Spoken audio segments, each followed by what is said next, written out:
Welcome back to the Retro Sports Gamer channel. This is another Retro Sports Gaming Monthly for June 2018. Tonight, I have my co-hosts with me again, Nick the Commish. What's up, guys? And Trojan Voice. Hi, how's everyone doing tonight? We're doing great. And then we got the two Vogt brothers with me today out of I don't know how many. There's quite a few of them. I think it's 30. It's at least 30 of them. Yeah. But Like the Waltons of Tecmo. We got Matt Vogt. What's going on, guys? And the organizer of the Midwest Tecmo Super Bowl tournament, Chris Vogt. How you doing, guys? We're doing great tonight. Thanks for joining us. We got some things to talk about tonight. So the Midwest Tecmo Super Bowl tournament. It's your 11th year running, huh? Yeah. It's pretty cool to think that it's been a decade long. A lot of hard work's been put into place to get this far, and you guys are tournament organizers. In fact, all of you guys are. So I think the understanding of how difficult it is to continue something like this, I'll say it's a milestone. So we just want to keep going and keep the momentum going. So when did you guys start playing Tecmo Super Bowl? And then also, when did you break into doing the competitive scene? Because you guys have been doing it a while now. Yeah, Matt and I were a competitive couple kids growing up, and I guess it was when our uncle actually introduced us to the Tecmo Super Bowl game. However, we did play Tecmo Bowl, the original, and then Tecmo Super Bowl came in after that, and our uncle introduced the game to us, and we told each other we have to get this. And then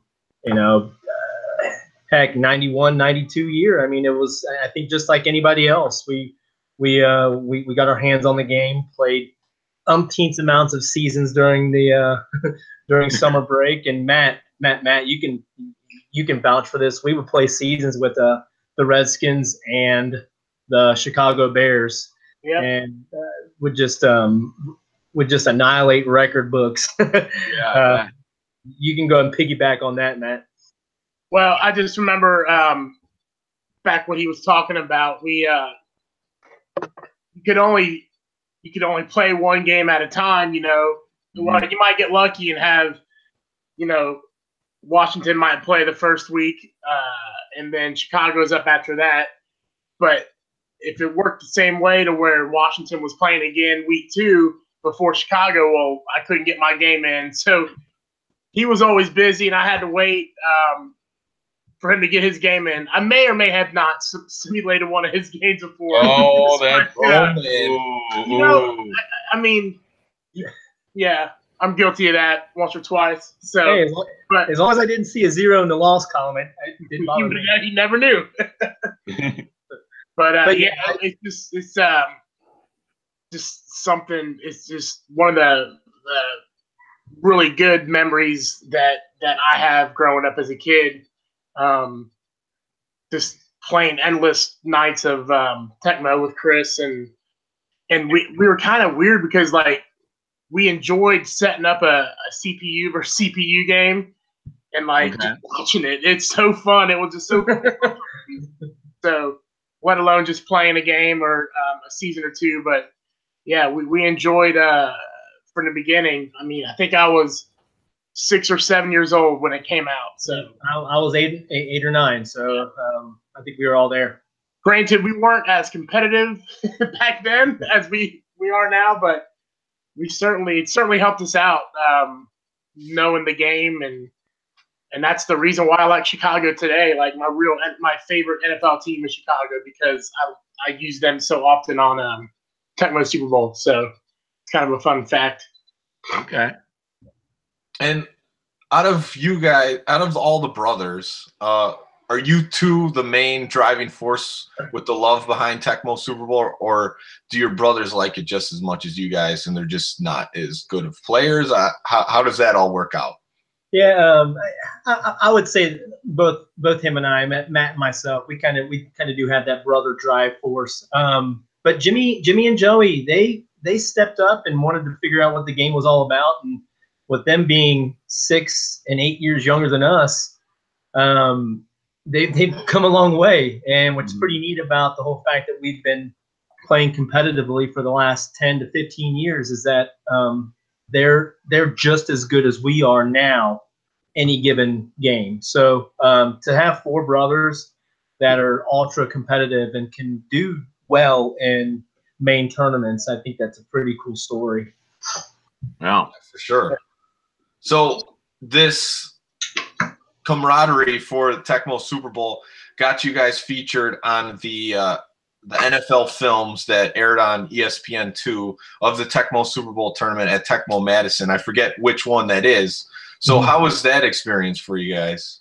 Yeah, it's a cool, funny story. I don't really talk about this side of the story when it comes to the NFL Films documentary, but I got an email from Greg Frith, the NFL Films producer, and it was in my spam. Okay. Okay. So it was from Greg Frith, and the subject said Tecmo Bowl, and lowercase. There was no greeting. It said, "Chris, give me a call. This is Greg Frith from NFL Films," and there was no professional letter, like email heading, nothing at all. Right. And I just happened to look at my spam. I think it was maybe 2 days after he sent the email, and had caught wind that Mort gave him our contact information to be a part of it, which is pretty cool. But anyway, that whole experience was pretty neat to see where Tecmo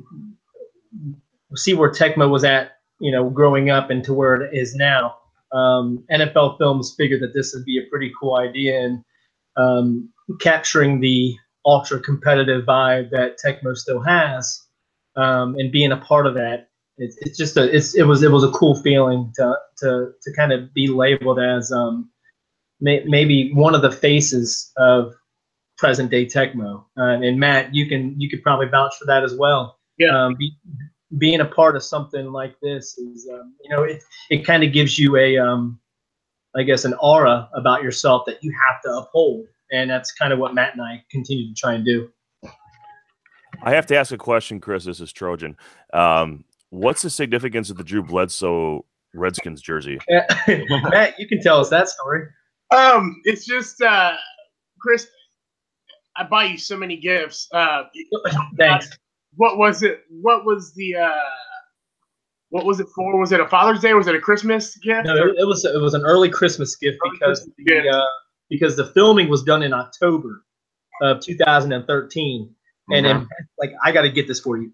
So go ahead and take it away. Yeah, I just know he grew up loving the Redskins, and then while growing up, he developed the love of Drew Bledsoe. So I was like, wow, he never played for the Redskins, but we can custom make a jersey, and I think putting 2 of his favorites on the one jersey, I just figured that would be a pretty cool form. So he got it a couple months early, and he was just. Originally, he thought it was a Mark Rippon jersey. I did. So I don't think he was too disappointed when he turned it around and seen Bledsoe on the back. But it was kind of a gag, but I knew he would appreciate it.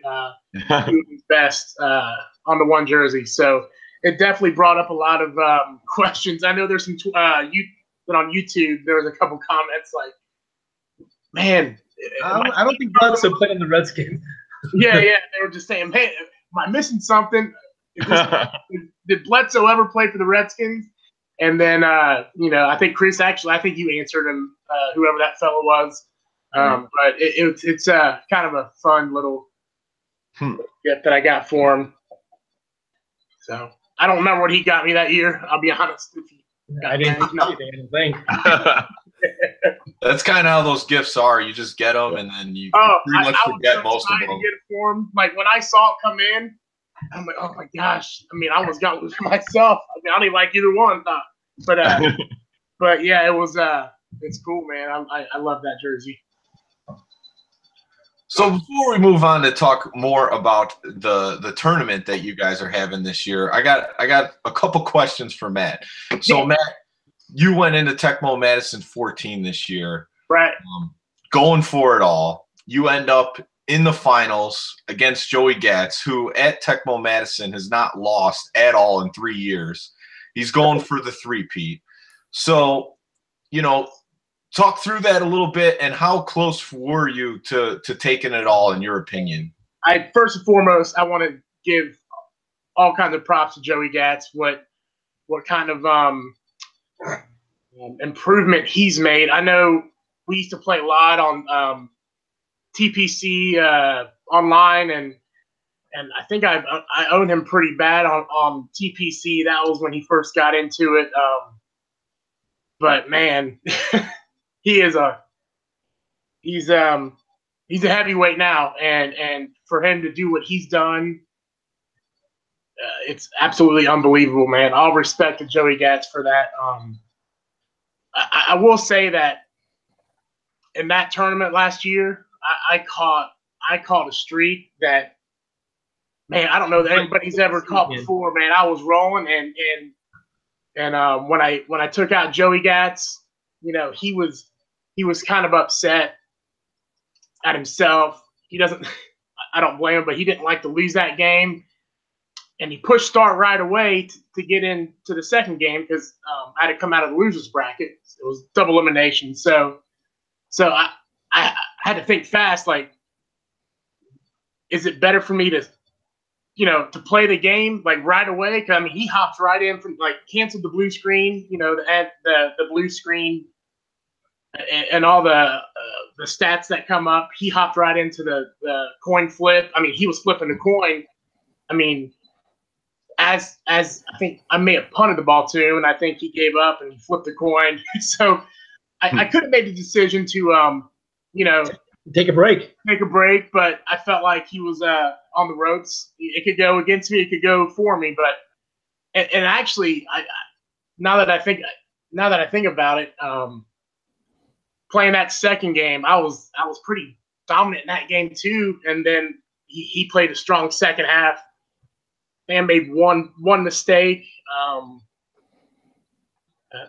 I know it's kind of a blur once you get into these big title games. So if I remember, you were out of bounds, put yourself out of field goal range, something to that. Yeah, I took a sack, I think, 3rd and 10. I think it was a pretty dumb play by me, but I still had a chance to at least stop him. I think I was down by 1, and if he gets the ball at the other end, and he went for it on 4th down, and right. Yep. To him, I guess the field goal wasn't going to do him any good. Right. Yep. My offense was working pretty well. Not only that game, well, not necessarily that game, but against him, I just feel like he didn't think he could stop me on that last possession. So he threw this diagonal pass. I thought I think it was Sam Seal. I was the Chargers. I thought he was there to defend it, or maybe it was Glenn. I'm not sure which one it was, but it went through my guy, and he caught it for a touchdown. And then it was about that time where I realized that was probably the game. So I felt like I had it. I felt like I had him beat, 75% of the second game, and then. Well, it was pandemonium just with the cheering during that game, though. Oh yeah, the best chant ever of the Matt. That got the crowd up right there. It was going. We've the Vogt universe is kind of what we love our fans. They were such a huge help, man. Chris and my people become Vogt brothers when you make the big runs. The Vogt family grows quite a bit. Yeah, the Vogt family grows. Plus, Joey Gatz, he's a great guy. I think everybody wanted to see somebody new. They wanted to see the upset per se, and I think I had a lot of them guys rooting for me as well. So Hey, next year you're gonna have to have somebody on your shoulders next year on the stage, Matt. And you're gonna have somebody sitting there giving you a pat on the back every time you got a first down. I know. Hey, I'll keep my thoughts to myself about that, but yeah, it was an experience I'll never forget. And I actually kind of the agony of defeat that one stung a little bit that year. I mean, it was it was a couple weeks where I was kind of bummed out about it because there's a nice cash prize, but man, to get that belt, the #1, ideally, I guess he'd be the best in the world, at the game. It's a pretty big accomplishment that I would like to have on my resume. So, but again, Joey Gatz is the best there is, and I give all the credit in the world to him. He's a great player. Well, thanks, man. I really wanted to hear that experience from you because I think you were so close to winning. I didn't think there was any chance watching it on stream that anyone was going to beat him. And then after you beat him that first game, like there's a real chance he's going down here. This is the first game he's lost. And, you gave it your best shot. I mean, even though you didn't win, it's still like you beat him for the first time in 3 years. So it was a huge success either way you look at it. Yeah, I appreciate that. And it was definitely a successful trip. And I just feel like I'm really close. I'm really close to even last year. I think he was telling a lot of folks that it was our San Diego Denver game last year. I believe it was in the Elite Eight double elimination where him and I went back and forth. I think he dubbed that game as the toughest. He doesn't like to face me right now for whatever reason. I think I'm giving him the most problems in these tournaments. So hopefully I can take him out next year. But yeah, we'll see what happens, and we'll be looking forward to it. Sure. If you get a chance to show down against them. So Let's switch gears here and talk about the Midwest Tecmo Super Bowl tournament happening here in Fairfield, Ohio next month. Let's see. So what inspired you guys to start this tournament?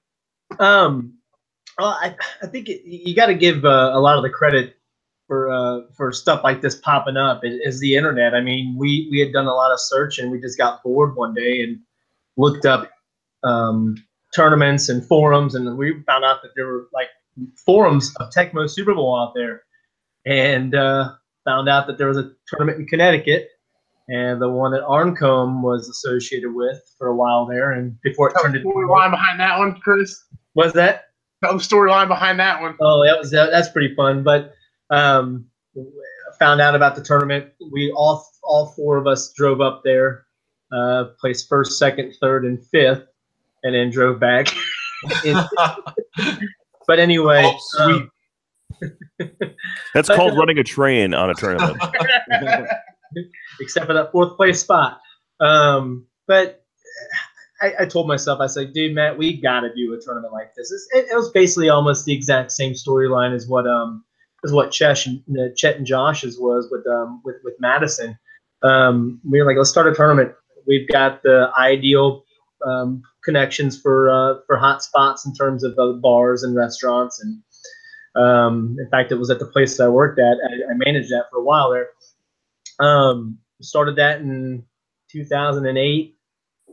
And, Matt and I hit up Wisconsin just after that and said, dude, we got to keep our tournament going because this is fun. We don't want to drive all the way to Madison, Wisconsin once a year when we can actually double up and have a tournament of our own. The first year was pretty cool. It was pretty iconic, and it was only 17 players. However, I reached out to David Fulcher because I met him once at the restaurant that I worked at. And I said, hey, David, I've got an idea. Let's see if we can connect and work with you regarding your foundation for multiple sclerosis. And he said, I'm there. I didn't hesitate at all. And I explained to him exactly what he meant to the Tecmo community. And he didn't realize how good he was on the game. Like, he had no clue. So he showed up with his memorabilia, signed items. He just a warm welcome. to the community, and he's been with us ever since. But yeah, we started a tournament in 2008. Had a stretch there. I moved to Illinois for about a year in 2009, 2010. Didn't know if we were going to continue doing it, but we did. We were able to find a way to make it work, and you just try and continue to figure out new ways to keep people involved and wanting to come back. And that's pretty hard to do when there's a lot of tournaments that are actually taking place around the nation that kind of take away that factors. Everybody wants to get to a different tournament every year, and I understand that. So we just want to try and keep a lot of the locals involved.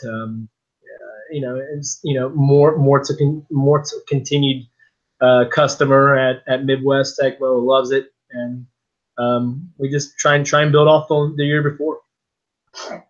So David Fulcher's been going to your tournament for years already? Yes. Yeah. Since the inception of it? Since the inception. Wow, I didn't realize that. I thought that was a more recent thing. No, he came to our first one. I've got a picture of him. He looks a lot bigger at the 2008 Midwest Tecmo one. But yeah, he sets up shop with his memorabilia, tells stories. The cool thing about him being there is him telling the stories about. Heck, he was 10 yards away when Bo Jackson broke his leg. When he was 10 yards away. He heard his leg snap. And, yep. And Kevin Walker got up, and he had no clue what just happened, because Bo gets up, and this is David Fulcher telling the story. Bo gets up and hobbles off, like walks off the field. Like, I mean, he walked off on pure adrenaline. Mm-hmm. And then you realize after the game that Bo Jackson broke his leg and was baseline. But that's one of his prime stories that he not the one you want to hear, but I mean, this is how real it is when you've got a player like David Fulcher who tells you game experience stuff. I mean, this is the stuff you want to hear from a guy on the field. Man, so tell us about the format of your tournament. Has it changed over the years? I know some tournaments they have one format and then they'll switch it up to something else, right. Or has yours always been the same? It's relatively the same. I guess it all depends on even odd amount of participants. But the first year we had 17 players, so we basically did a pool play group. I think one group had, I think we did four, and then I think we did 5. But we've been the pool play group tournament. It seems like it's the easiest thing to do, to where you can kind of divvy up talent base of what your knowledge is regarding talent. However, there's one year where we did a triple elimination tournament because we had 23 players. It's like, who wants to deal with a pool play group tournament with 23 players? And even the 17 was pretty difficult to put together too. But for the last 7-8 years, it's been pool play, and then enter into the single elimination tournament. Everybody gets put in there. Nobody gets ousted if they don't win a single game in pool play. I like that about our tournament, is that nobody gets sent packing after pool play. You're guaranteed 4 or 5 games. It keeps right. them involved. With a tournament as small as ours at times, there's no reason for you to send somebody packing after pool play. It's absurd. I think it's ridiculous that some tournaments have, I guess, hey, you lose 2 games, you're gone. Like, see ya. I think you want to continue the tournament experience for those who may not do as well in pool play, and then just keep them latched on and keep them involved. We do have a single elimination tournaments for consolation. So those who lose in the first round of the main elimination get put into a consolation tournament for a prize. You win your money back, and just something to kind of keep people invested. So I think that's really important to just keep those. I mean, that's what feeds the top level competition in the prize pool. I mean, you got to keep the the regular Joe wanting to come back year after year instead of taking a pounding. For sure. I mean, and you're right. And you don't want to. And then that's another thing too. You put a 28-point cap on games. You know, does somebody really get mad if they're blown out 65-0 by regulator? Yeah, I'm sure. I'm pretty sure that happens. But you know, sometimes I think the cap does help out, just because, you know, throw your hands up in the air. It's 65-0. You're basically done. But no, you want to keep everybody invested in what the tournament's all about, and that's basically having fun. Yeah, I agree. I think people that go to these tournaments, they want to play a bunch of games at least, right? You know? And if they just don't do well that day, you know, at least they got some games in, had a good time. Most of these tournaments have beers there, so you had a few beers, and you know, you're paying for the experience as well. So right. I like that about your tournament for sure. And you get a bunch of people yelling in the background. You get a bunch of boats yelling. Yeah, and I can attest to that, going to the satellite tournaments that you guys threw in May. You know, congrats on winning that one. Yeah. We had there's maybe 16, 20 people in there total, but man, it felt like a championship. Yeah. I know you weren't rooting for my games. You're like, screw this guy. He should be playing. As they should. With some of the other games, it was great how you were getting up for those and just making it fun for the people that were there. Right. And it's no different at Midwest Tecmo as well, and as you can imagine. So who are some of the past winners of your tournament, and who had the most surprising performance in your opinion? Matt won our first. No, Jimmy won our first one. Our brother won our first one. Matt's won 2. Chet's won 3. Regulators won 3. Matt Diaz has won 1. So it's been a plethora of people. I mean, the cream of the crop rises the tournaments. I used that term yesterday when Matt DeGeorge won the Philadelphia tournament. I think it was a Philadelphia tournament, was it? He's such a good player. Right, and he is. I mean, the cream of the crop will rise to the top in Tecmo. I mean, regardless, without a doubt. You're asking to get hit with a Tecmo God lightning bolt right there. Good. No, good. I'm glad. I hope so. I want to. So you get a plethora of people who win our tournament. So what's the most players that you've had at your tournament, and the numbers fluctuated quite a bit over the 11 years you've had it? Yeah, in 2013 we peaked at 56, and I think that was kind of where tournaments were at their peak. I think the interest level was there. I think a lot of our Tecmo elite players they have kids. I mean, hell, I've got a 2-year-old now. Matt's got an upcoming 1-year-old. So everybody's breeding. No 6 in June. Which it puts a damper on people getting to different tournaments every year. But I think ours maxed out at 56 in 2013.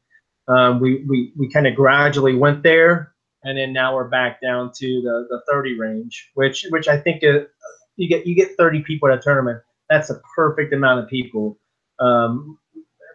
Regardless of what competition you have, I feel like you're always going to have a concentrated field that will always put out some good competitive Tecmo, and I'm perfectly okay with 25 to 30 people this year. So. Yeah, I think that's a good amount too. The tournament that I just ran was 25 people. What's a cat? Yeah, he's creeping around back there. Is that a cow? Yeah, it's a spotted cat.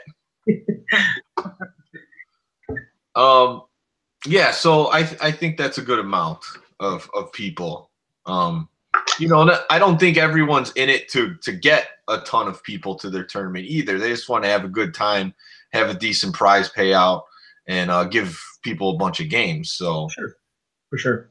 It just depends what your goal is, I guess. Right. I have a So question for you guys. So Chris is kind of the I guess the main organizer there. How difficult it is for you with the size of tournaments that you've seen on the fluctuation to also be a participant? How have you juggled that? Well, I always tell my brothers, "Is hey, look, we're gonna have to pull some weight here." I got three other brothers that can kind of man. Well, Jimmy's always gonna man the drinking aspect of. But I'll pin Joey on. Hey, start rounding up some games, some finished games. Get that data collected. I'm usually running around. I always end up doing terrible at my tournament because my focus isn't obviously winning it. It's making sure that the tournaments run smoothly. I know Matt's always got a competitive vibe to him, but him and his wife always end up doing a great job in terms of making sure that our raffles for the Fulcher Foundation is going well. My buddy AJ Fulham, he's also a tournament director. He mans the actual inputting of our Excel document that formats our results. And in less than 10 minutes, we've got a bracket. So if that says anything, it's real nice. That is impressive. And he's already got that. He's already got that formatted every year. I don't never have to worry about that. And in Derek Rubel, I mean, he's always been a huge help with systems. I know that he's donated a couple of his to the school, his school esports program that he's kind of kicked off over there in Indiana. But he's always been a super help in terms of being our equipment guy.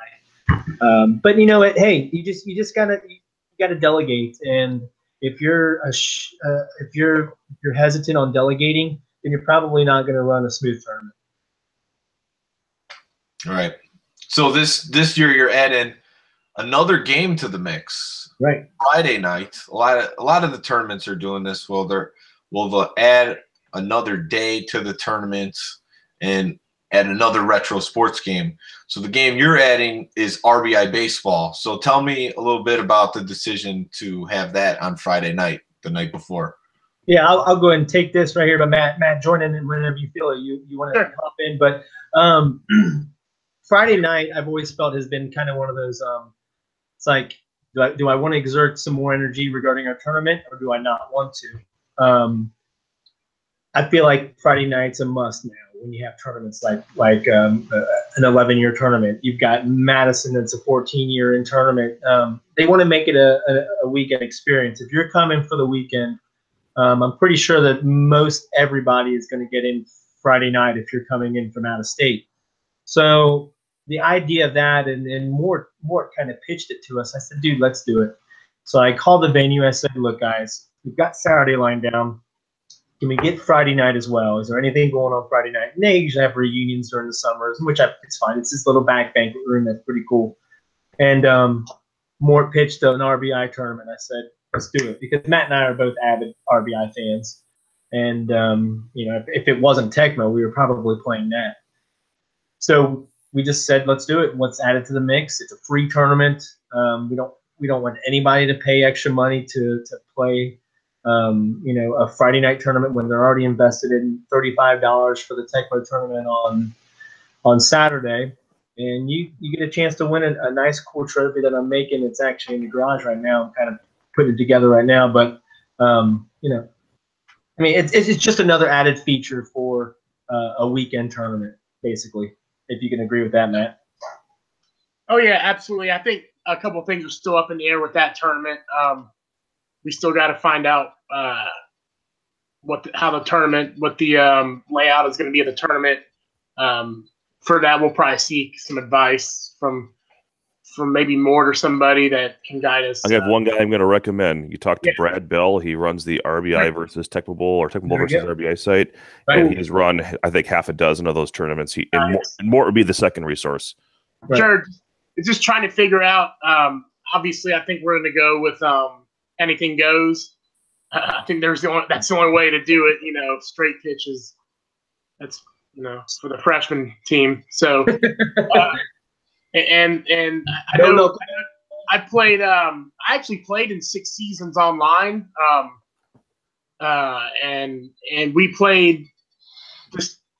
I love this idea because I think it's such a huge pitching is such a huge part of this game, obviously, and something that league had was you can only use one starter, and you can use both your relievers. So ideally, I'm not sure what the punishment was if you had to use that last pitcher. Actually, I mean, you shouldn't. There isn't any punishment. You can just not use that fourth pitcher. And if you're running into the seventh inning and you're juiced out, then that's your own fault. But I mean, it's a ideally, I'm going to try to push for something like that, 3-pitcher rule. But like I said, we got some kinks to work out as far as the details of that tournament goes. So yeah. Look forward to seeing what rule set you guys lay out for that. For sure. I'm planning on playing in that. I'm an avid RBI baseball fan as well, and I need to wake Nick the commish up a little bit. So why do you think Baseball Stars is better than RBI baseball? Oh. Hey, can you guys wake me up? When he's done.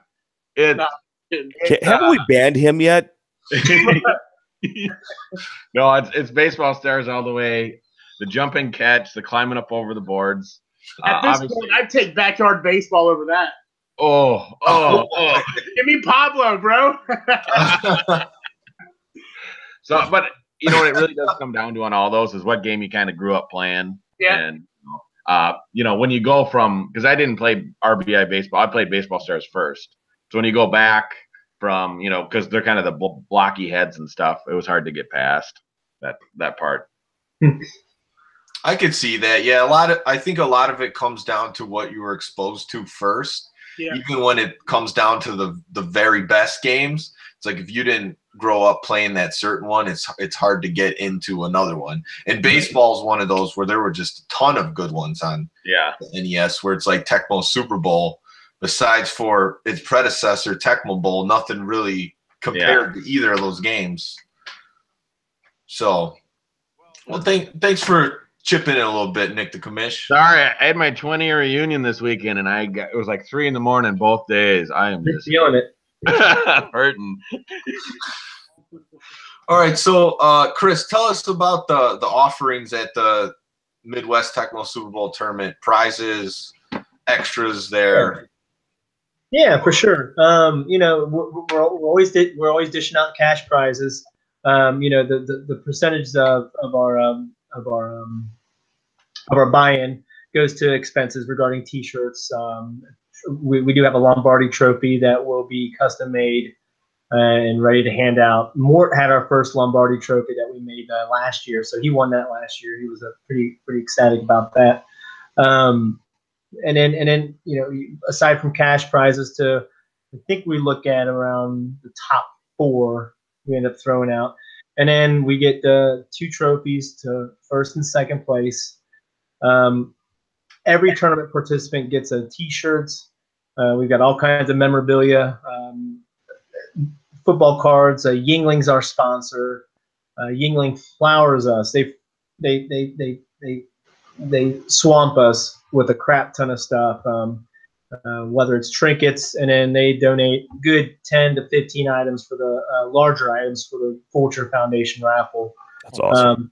But no, we as a group raise money for the Fulcher Foundation. So all the buy-in items, all the buy-in money goes to the pool, and then we end up raising money on the side for the Fulcher Foundation. So, but yeah, I mean, your typical winnings for a tournament.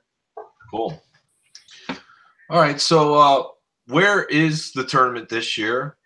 What date is it, and where can players sign up? All right, we're at Rick's Tavern on the Rick's Tavern and Grill that is located in Fairfield, Ohio. It is Saturday, Friday and Saturday. The Friday being July 27th for the RBI tournament. That starts at 6 p.m. And then Saturday morning is the Tecmo Super Bowl tournament, the 11th annual Midwest Tecmo Super Bowl tournament.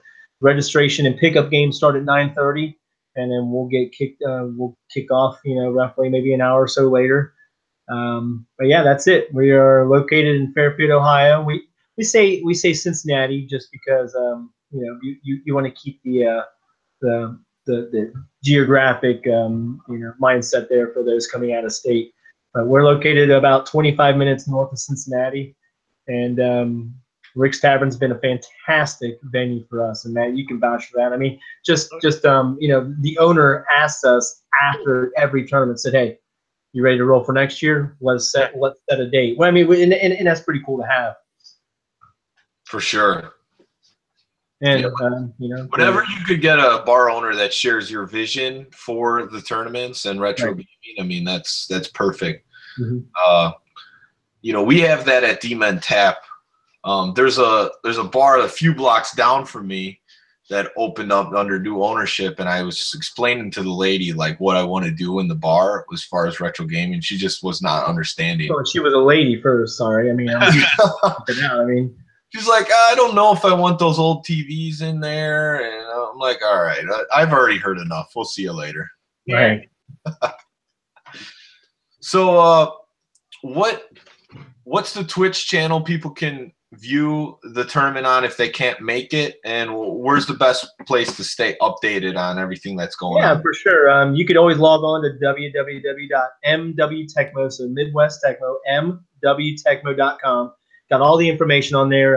Registration is pretty easy to do on there. It's best logo in the biz too. Best logo. Oh, thanks. Yeah, my buddy AJ Fuller put it together, and we've stuck with it ever since. And then keep up to date on our Twitter handle. It's at MWTecmo. We're on Facebook as well with Midwest Tecmo. And heck, you can get all the updates regarding tournament action the day of. We're looking to get the RBI tournament streamed on our Twitch channel. Which awesome. You just search twitch.tv/MWTecmo, and then we'll get things kicked off as well Saturday morning. We're going to run the entire tournament Saturday morning as well, so you'll be able to see the group play games. Maybe not in depth in terms of announcing or whatnot, but you'll be able to at least catch some of the games, and then you'll know when the big stuff's coming up. So, did you find anyone to do commentary? At this point, I don't think we're going to have a problem with that. So I think we're all just going to kind of do a community type deal, which will be pretty neat. My brother Joey loves to do the announcing. So, ideally Joey's kind of been the one that is usually out of the tournament early. So, punch me in the face for that. But hopefully we'll get him on there, and then I'll be on there as well. We're gonna play a community type deal, and then once everybody gets ousted towards the end of the tournament, then we'll throw in some announcing as well. So, roughly what time do usually the stream goes live? Roughly, we start in the morning. Once I get it up and running, once we're connected to we're gonna hardwire to the excellent to the one of my old coworkers at where I used to work said, "You need an Ethernet cable?" I said, "Yeah, I need one for getting from the point A to point B to my laptop." He said, "Well, I'll make you one. Give me a 50-foot Ethernet cable." I said, "Cool."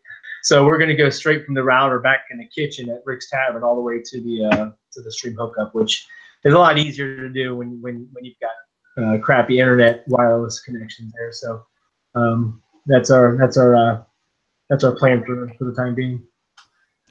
Cool. Looking forward to watching it. Yeah, very cool. All right, Troy, Nick, you got any other questions for these guys? And before we move on to our one discussion topic for tonight. No, I've always wanted to make it out there. I just haven't had the chips to cash in yet to get out there. Same here. Yeah. I know Matt and I want to get up there to hang out with you guys as well. So. Well, we were having a conversation a little bit earlier in the timing of things. Literally going to be in the state a week later, calling another tournament. So unfortunately can't make that one. But I've watched the last 2 streams of yours, and it always seemed like it was run smooth and just the perception from the other side of the screen. So I guess bucket list. Yeah. Cool. But back to the actual, Tom said open for questions. So if I'm going to put all the votes in a room, battle to the death, Tecmo to battle to the death, who's coming on top and why? Chris, I'll let you answer that. Matt will come out in the end. He's a bruiser. Matt's playing style it's overwhelming. I think one of the best games I ever saw was against Regulator this past year, and Regulator couldn't do anything, and that's saying something because Regulator is a bruiser as well. Matt, he's just overwhelming, and I'm not going to toot his horn, but he wears you out and kind of gives you no option in the second half. He basically, he goes to halftime with his game plan, and he'll smother you. But Jimmy had a good run when he was younger.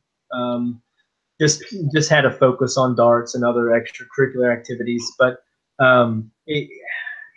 Jimmy was just as good as Matt at one point. Matt will admit that. Yeah, well, I think at one point he was playing at least 10 leagues at one time online, and gosh, I don't know if there's 10 online leagues total right now, but yeah, right.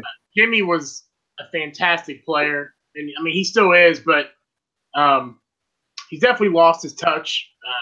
But that's something that any given day he can get in a groove and come out on top. Same thing with Joey. I think we did some Madison prep earlier in the year. I think at Chris's house it was, and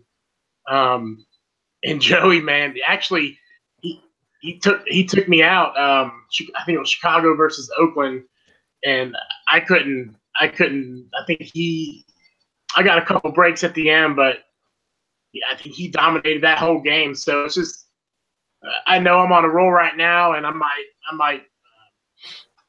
might take him out here or there, but ideally, everybody we played each other so much that these guys, like Chris beats me with Chicago. I'm Chicago. He's Washington. I mean, most people would take Chicago in that matchup, and he just beats me.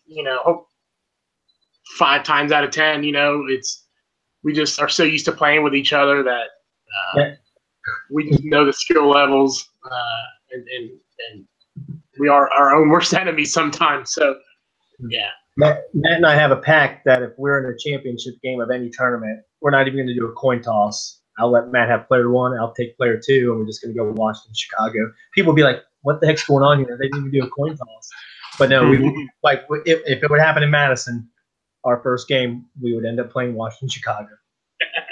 That's cool. I like that. Hopefully, it happens one day. Have you guys met in finals before? Or? No, I don't think we have. Chris, you and I met in Connecticut, didn't we? Yeah, I guess we did. Yeah, we did. Jimmy and I met a couple times, Right. but I can honestly. Who won that tournament? Matt, Which one? Connecticut. That matchup.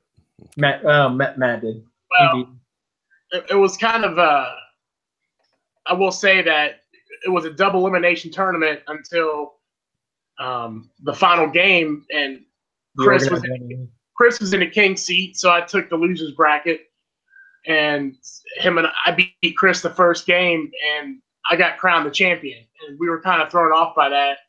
So, but that's a different story. Yeah, that's a bizarre.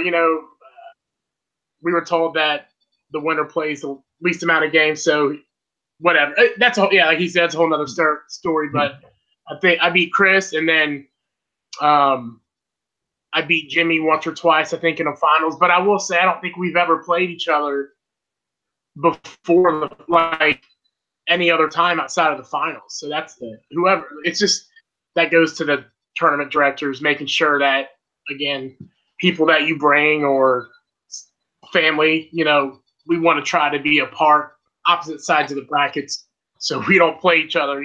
That's the best way to do it. So, yeah, for sure. So you guys want to move on to the discussion topic for tonight? It's sure. Tecmo Super Bowl related, of course. And I'll start with Troy. What do you think is the most even matchup to call in Tecmo Super Bowl? San Diego, Denver.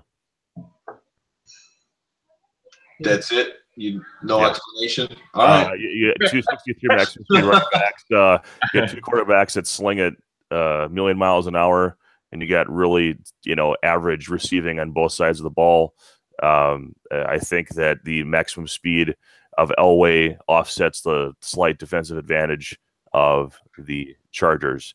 And as a fast tapper, I feel that I can win with either side. That's a top 3 matchup. Absolutely. I agree. Yeah, that was going to be mine for sure. You know, I guess there's other matchups that are pretty even, but in that one, they're so close to each other. It's pretty much Gilbert's interceptions versus Elway's max speed at quarterback. And then with the Broncos, you really don't need the high interception rating because they don't have it. But against the Chargers, they don't need it. So yeah, that was going to be mine as well. So Nick, what do you think? Oh, see, I'm a garbage player, so I'm going to do a garbage matchup, and that is the Browns. And I don't know if a gun is shooting at me or fireworks. Hold on one second. No bullets have went through the porch yet. I'm okay. But it's the Packers Browns. It's the fast quarterbacks, pretty decent. Defense is pretty much garbage. I think it's a good matchup. The Bernie PC can flush out any of the star stuff that Sterling and Tim Harris got over on the other side. Yeah, that's another common one too. Mm-hmm. No defense, good quarterbacks, a go-to wide receiver. It's just can be a chuck fest. I know Matt's matchup. Yeah, I personally feel like Chicago Cincinnati was always a pretty fun even matchup to call. And I was going to piggyback on the Denver San Diego matchup as well.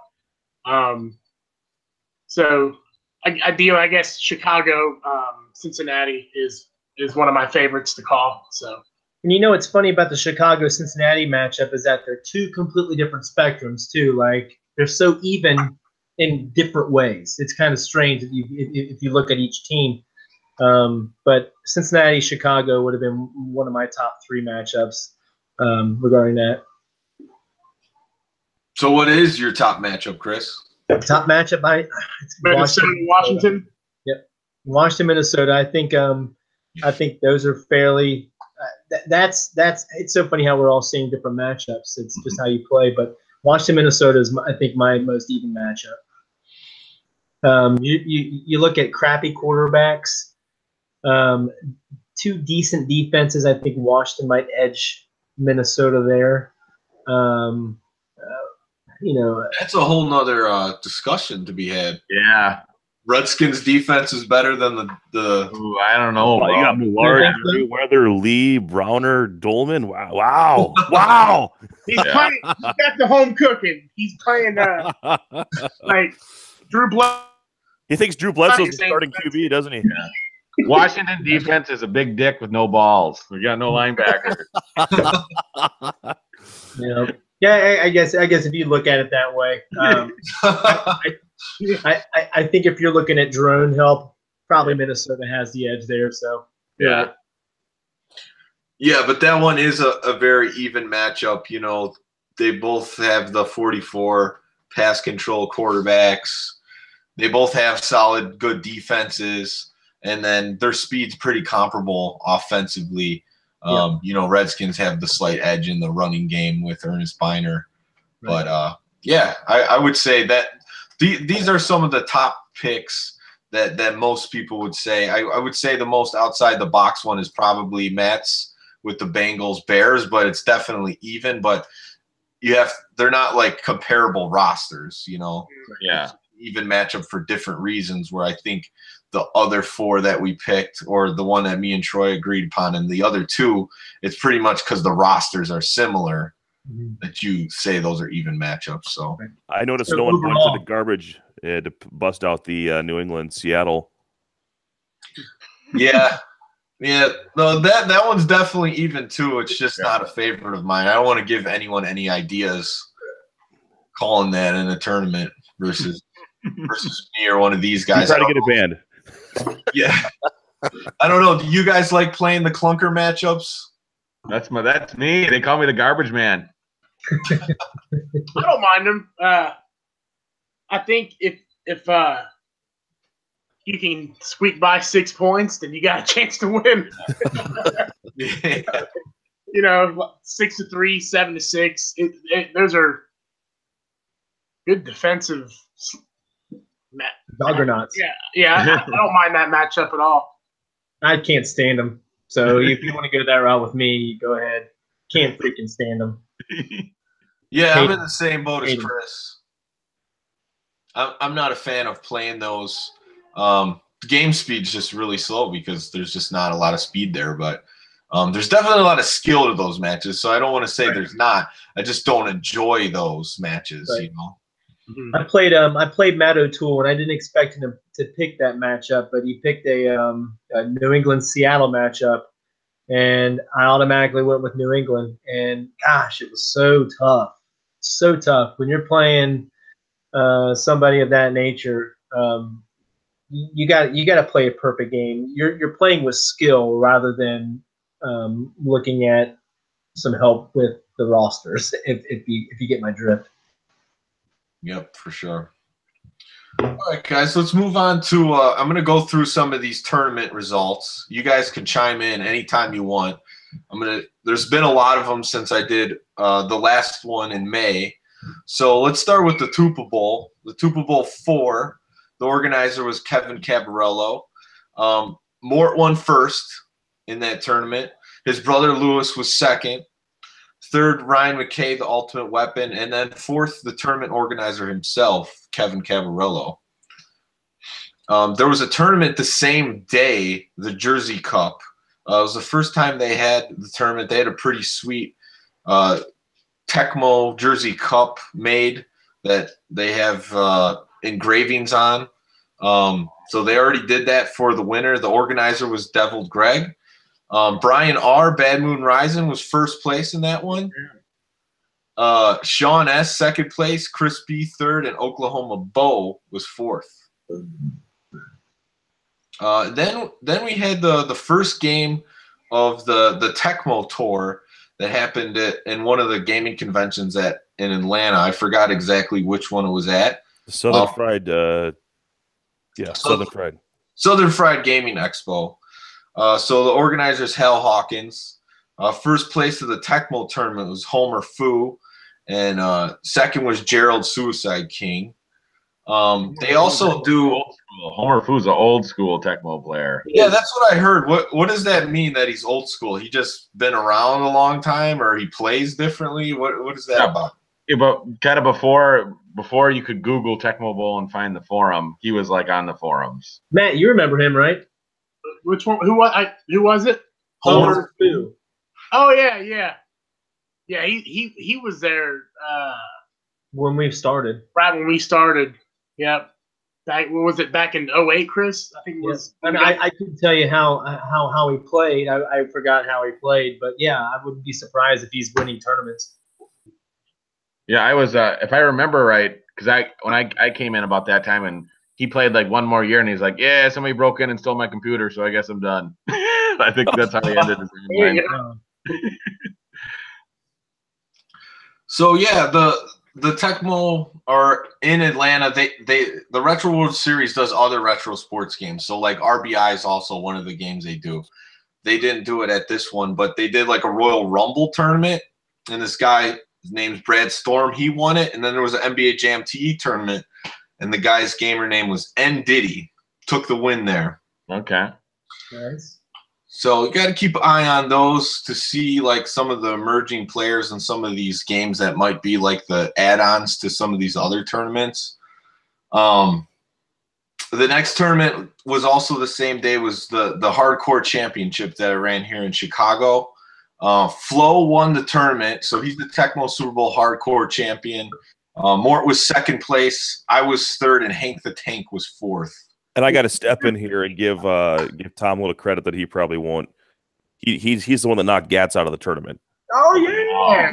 Wow. Sorry, Gats, if you're watching, but that's a big deal. And he used the format to his advantage. Yeah, Let's hear about it.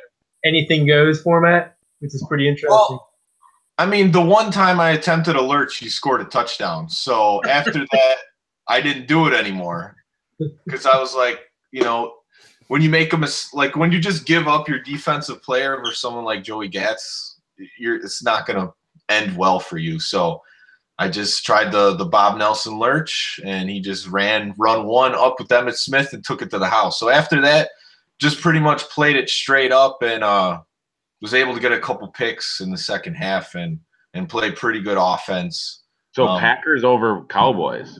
Yes. Wow. Just so the lurch, but the fear of the lurch must have nerfed him. Yeah, his playbook got very condensed because of how many single back formation plays he had. Okay. Did you see a lot of shotgun formations in that tournament? Well, my recommendation to people who weren't used to playing like that was to put at least 2 in if they didn't have at least a 25 max speed quarterback.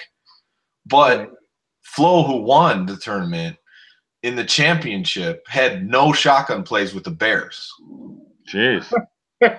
So there's a strategy to that, whereas he's trying to bait more into it because he knows that he'll try to take advantage of that.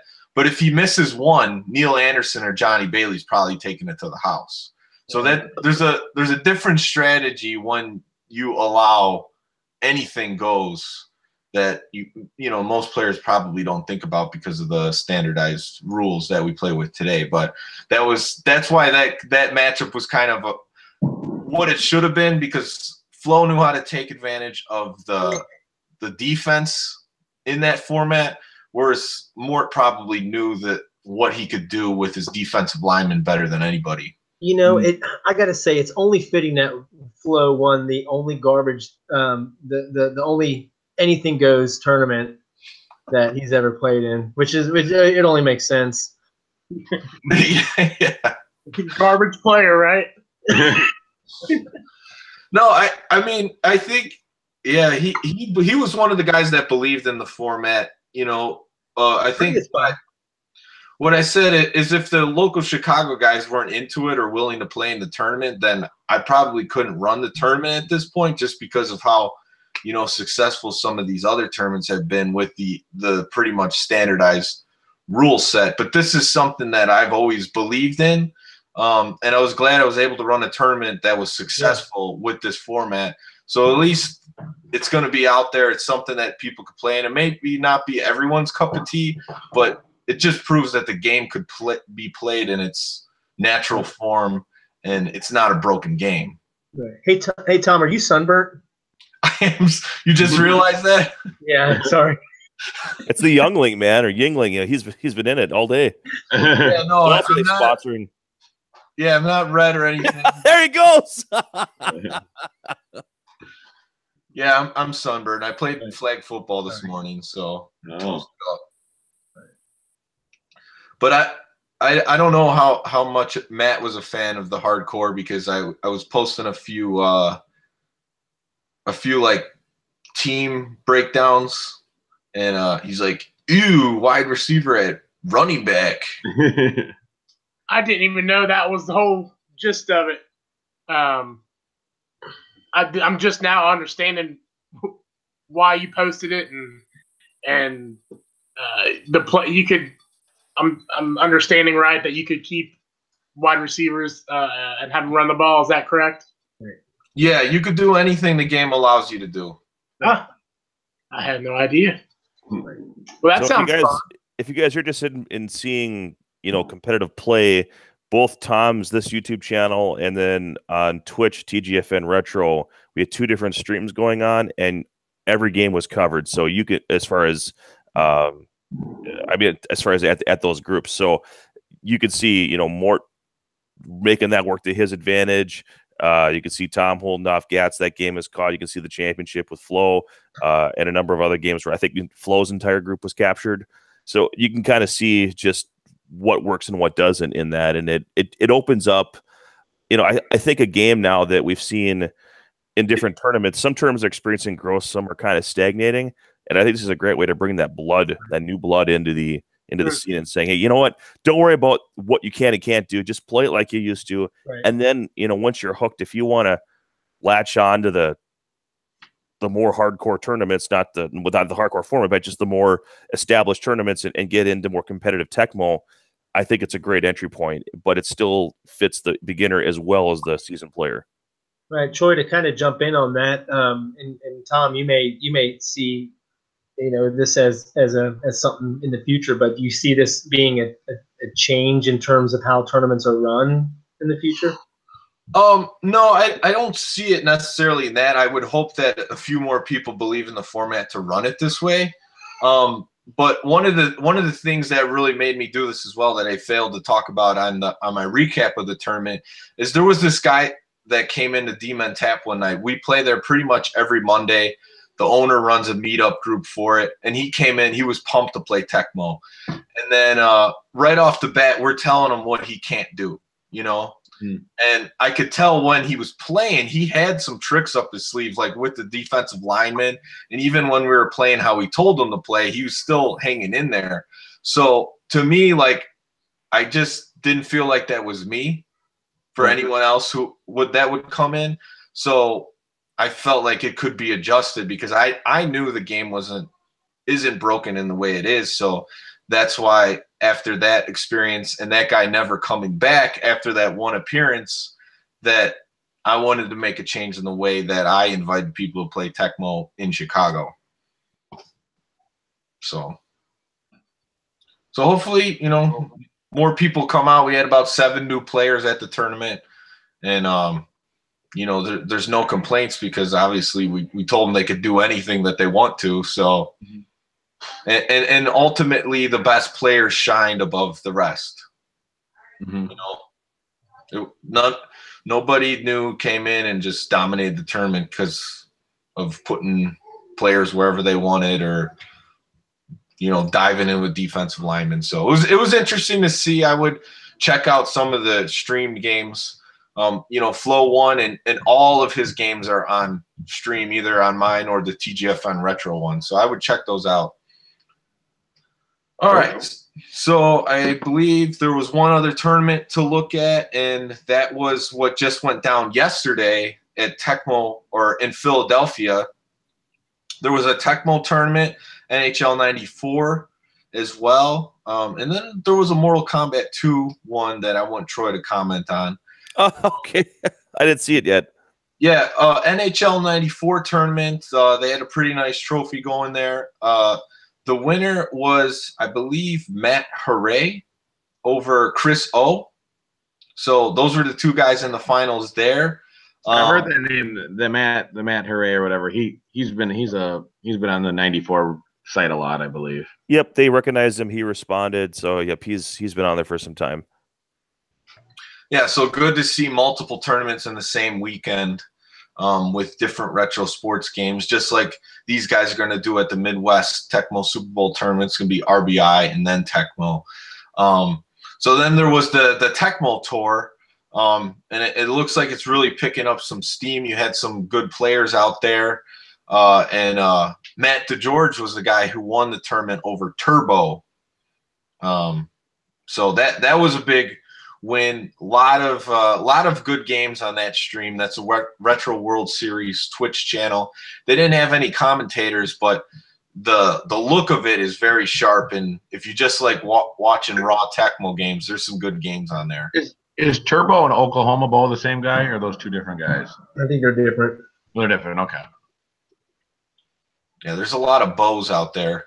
We got Tecmo Bow here in Chicago. Then you got Oklahoma Bow, Turbo. But yeah, that was a good tournament to look at. Matt DeGeorge did lose, so he had to battle his way back and won 2 games in the finals versus Turbo. There was a little bit too much Falcons Browns for my liking on stream. I don't know what was that call. I saw a couple of those.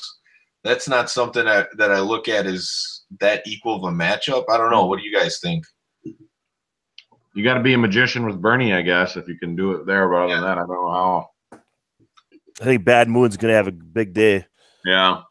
Yeah. All right. And then, the Mortal Kombat 2, I didn't see who won the tournament. I saw a picture of him on Facebook.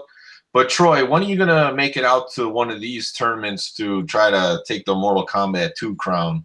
Well, maybe if it comes to Chicago, maybe I'll make it down there. The Mortal Kombat 2 tournaments, I mean, just regionally, it seems like kind of like the Bible Belt is the main focus of his destination. He's going all the way in just kind of in the south. That's where most of his tournaments have been. Unfortunately for me, logistically, just haven't been able to get down to one of them. So, for just to fill in the votes and the viewers, I have a standing challenge at all the tournaments that I attend. That's on the Sega Genesis. It's 17, 18 years running now. I'm undefeated in Mortal Kombat 1 and 2 at local console play.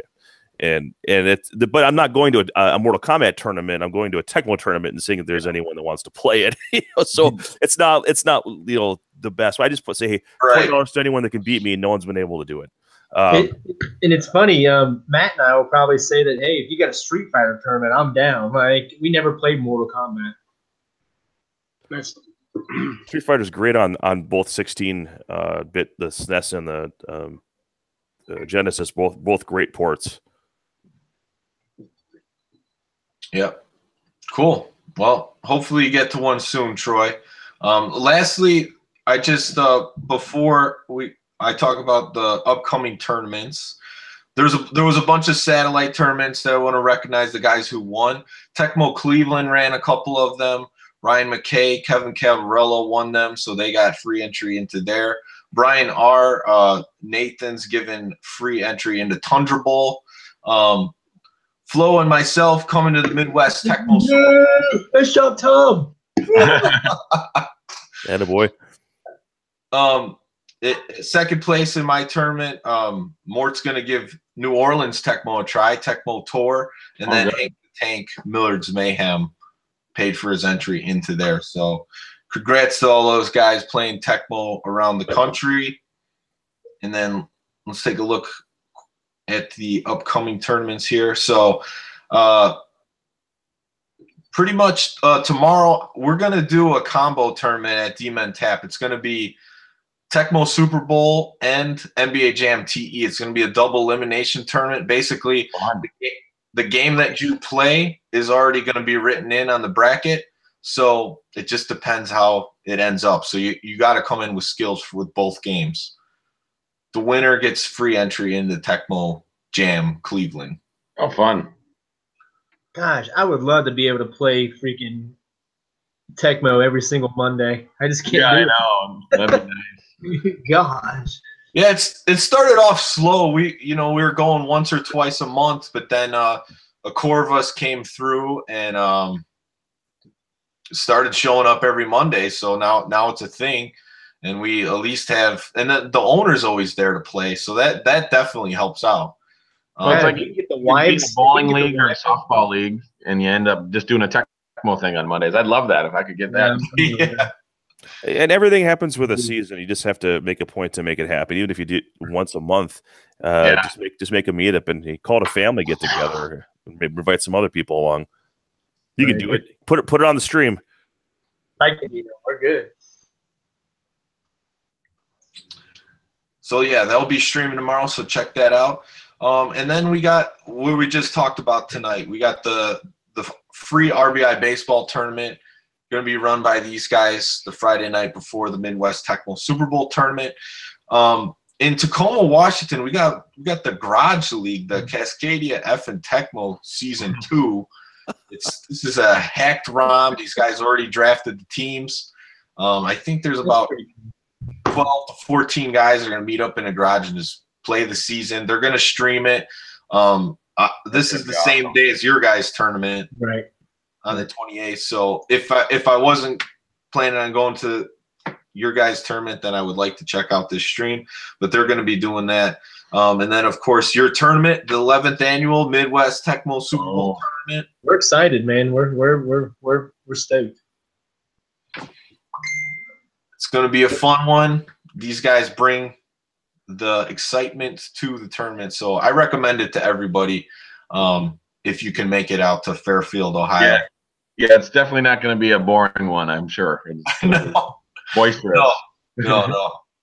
Definitely not. And then Cleveland, Ohio, the next weekend, August 4th, the Tecmo Jam Cleveland. Basically, their Tecmo Super Bowl tournament's on that Saturday, and then August 5th, the next day, full day dedicated to NBA Jam TE on the Sega Genesis. Very cool. And then on the same day, we also have Millard's Mayhem 3, the Teen Wolfley, run by Sammy Smith, and that's one I think that Nick the Commish goes to. Yeah, I'm the scene in Braveheart where the joust guys, the whole cavalry's gonna come on him. He's like, steady, hold, and they're waiting to get hit. That's what I'm just doing with that day. I'm trying to keep it Tecmo and not family or whatever the heck, because summers fill up. So I'm on that. And if I get going, I'll probably just go in a full Teen Wolf costume. Just make sure you don't have your package out like that one guy. Oh yeah, exactly. We share the same kind of things that have happened in our life, I think. Oh man! So just to piggyback on the Tecmo Jam, I will be there broadcasting for TGFN. So those that want to catch that stream can do so on the TGFN Retro on Twitch. Cool. Just the Tecmo one though, right? Just the Tecmo. Yep. Yeah. I don't have the whole pass for 2 days on that one. Okay. A few more here. We got Tecmo Phoenix. That's the next weekend on August 11th. So bringing some Tecmo to Phoenix. That's at a gaming convention. I believe it's the Game On Expo, if I'm not mistaken. And then another Tecmo Tour one. This one's going to be interesting because this is the first one Hal's doing outside of a gaming convention. It's going to be at a brewery in New Orleans. And that one is September 8th. So Mort's going to that. He won the yeah, he wanted to go to it, and you know that was one that I was definitely willing to get someone in there if they wanted to play in it, and he won second, and he told me he wanted to go anyway, so I think he's still planning on going there. The South has a lot of talent, and I'm really interested to see what Gerald has in store with Hal down there. Yeah, I think that's a good one to hit up because if you like Tecmo and beer together, that's the one you're going to want to go to. Matt and I have been talking about if there's anything tournament wise we want to try and hit up, it would be definitely something in the South, and New Orleans Louisiana would be one of them. Yeah, because that's like a party city too. So yeah, it'd be almost hard to get into some Tecmo. There'd be so much other stuff. That's why the Tecmo Midwest with beads. You show up in Green Bay or wherever, and you're like, yeah, okay, yeah, let's play some Tecmo. And then I got two more tournaments I want to talk about, but I'm gonna go back to the one that's on September 22nd. But King of 94 popped in the chat, and he said the big King of 94 tournament in Vancouver in Canada is happening October 28th. Okay.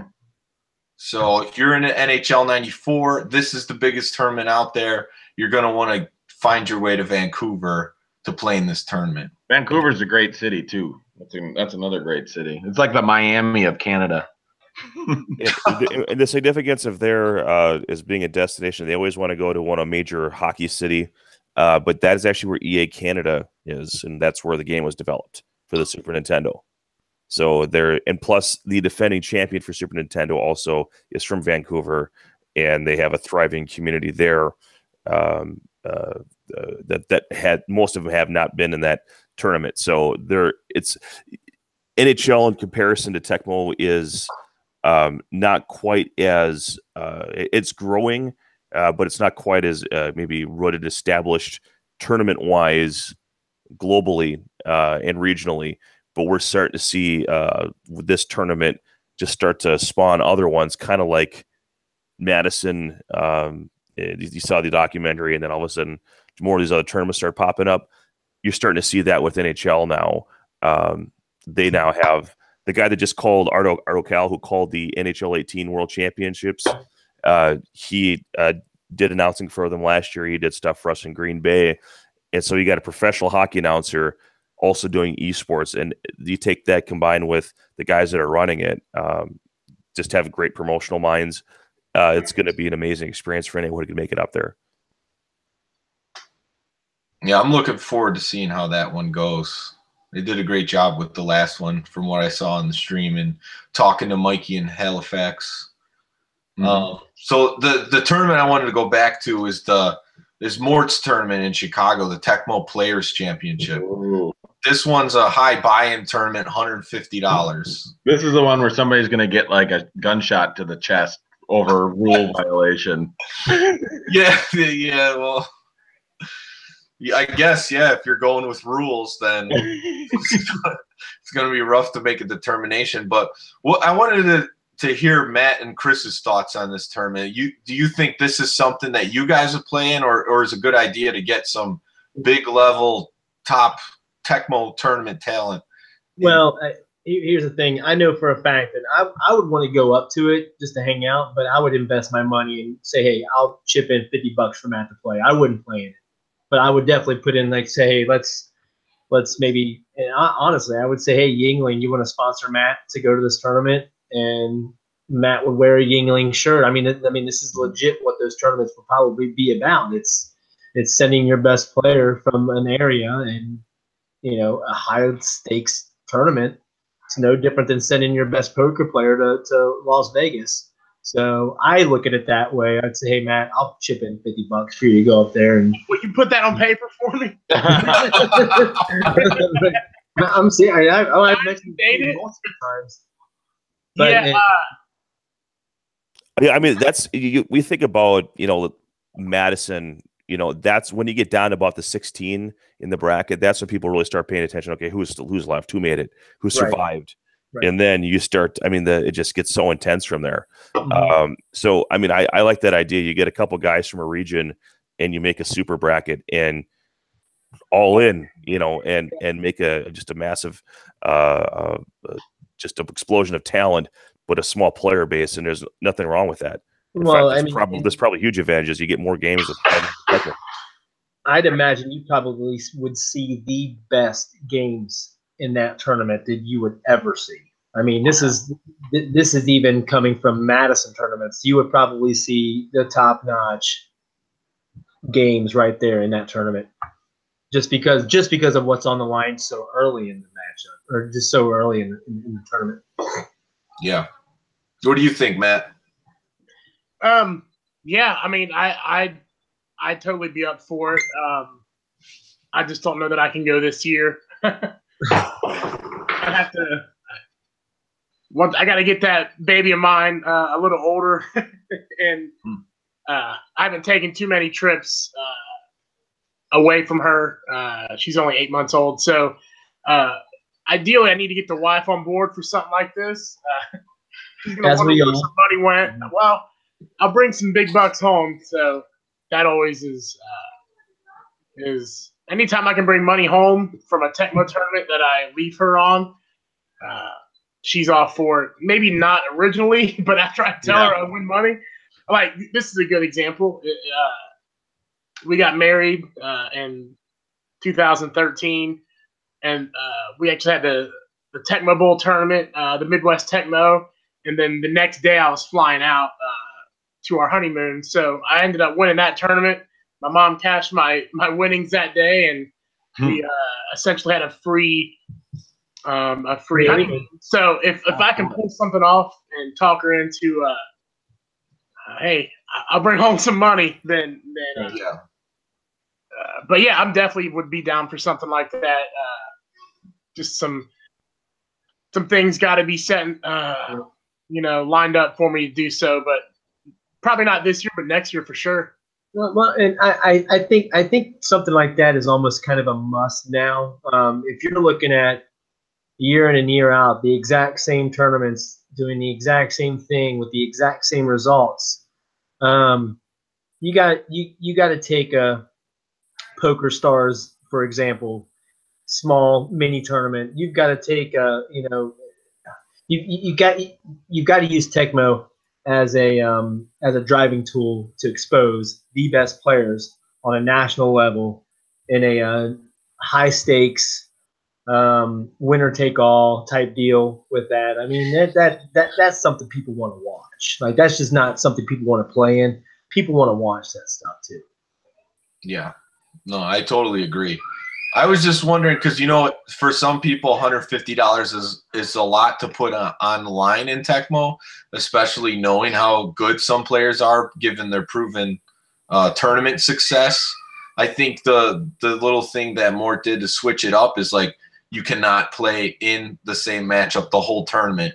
So, like, say if I played versus Matt in this tournament and he called Broncos Chargers, I couldn't call that the whole rest of the tournament. I like that. I like that. I think that's legit. So it makes you expand your horizons on the matchups that you play. And I think, you know, the matchup calling for a tournament like this is perfect. You're going to have to know everything about all teams to come out on top of a tournament like this. Mm-hmm. So it's kind of like a perfect format for the top players, and, you know, how many games being played with some money on the line, and the pool play games is a great idea as well. So you're right off the bat, you're playing for something. So, but yeah, thanks for your thoughts on that one. Troy, I want you to talk a little bit about your TGFN Retro Online tournament. How many games are left, and what games should we check out, and then we'll wrap up. All right, so we're going to continue the broadcast this week. We do schedule broadcast typically Monday through Friday, depending on what's going on in my life. But the games themselves have actually concluded. We will, within the next 2 weeks, should have every game broadcast. We have over 100 games broadcast already from this tournament. It's essentially like a local tournament in just online form. It's with the exception of we did Swiss play instead of group play. So Swiss bracket, and then we entered into a double elimination bracket. So I have roughly 5 or 6 games to record and release out there. There will be a broadcast tomorrow night, at least one game. And we would like to do the third place and the finals series in the same evening as a continuous broadcast. So looking forward to getting that all out there, but the results are in, and it was a very well-received tournament. We had a lot of community participation from within and outside of this tournament for broadcasters. Tom is one of them. Ultimate Weapon, Pete Titterai, Thule, Viking Mo, Darth Rockman, Broadway Joe, a.k.a. Dave the Shark, and some other individuals just step up and be broadcast color commentators, and it's been a lot of fun bringing them into the fold. And I left out a lot of names because there are so many people that contributed, but overwhelming success. The third and fourth place players have already been paid out. First and second will be paid out this week once we get everything released, and then we'll be wrapping it up and planning the next one. Hey, Matt, let's get involved. Absolutely. Cool. Thanks, Troy. All right. Cool. Be checking those out. They've been some entertaining games. High level Tecmo at its finest. Yeah. But before we wrap up, do you have any? Do Troy or Nick? You have any questions for Chris and Matt? And then Chris and Matt, if you just want to throw your social media stuff out there. No, I'm good. Really good stuff we got out of tonight. No questions. Just want to give props where it's due. Every time your guys' name is brought up, I've never heard anyone say a single negative thing. It's always in a very jovial, anecdotal type thing. Everyone has awesome things to say about you, and the perception I have is the votes that were on display in the documentary are the same votes we're talking to right now. That's it. You're right. You won't see anything different. I appreciate that, brother. Good looking out, man. It's we love the camaraderie that the Tecmo family has given us. So I think that's a lot of that's all it comes down to in the end, is meeting new folks and developing these friendships and relationships, and just hanging out and having a beer with you guys is ultimately one of the highlights of my weekend at these tournaments. So, well, and I also think as spokespersons and representatives of the game, I think you want to try and take ownership of representing the game well, and that's kind of where we stand. We want to represent the game well, and just like you guys do, we want to own Tecmo Super Bowl, not just play it. Like, we own Tecmo Super Bowl. Like, this is our game, you know. So it's kind of one of those things. Like, this is a part of us. Yeah, totally. Good, well awesome. said. I feel the same way. So, you guys want to throw your Twitter out there or anything? Yeah, I have 2 Twitter handles. I run the Midwest Tecmo one, which is at MW Tecmo, and then my personal Twitter handle is at VOGTCD, so it's at VoteCD. Maddie? Yeah, my Twitter handle is at MattyV54. Again, at MattyV54. Hit us up. We'll always respond. 54s for Urlacher, I'm guessing. Yeah, buddy. Yeah. Yeah. All right, guys. Thanks a lot for joining us tonight, but we got to get Nick the commish to bed. I'm dying. I can't say it. Hangovers are horrible, I think Matt is too. I think Matt's dating out over My there. bedtime was when this broadcast started. Just a reminder to everyone in here, when he ends the broadcast for the public, don't bail immediately.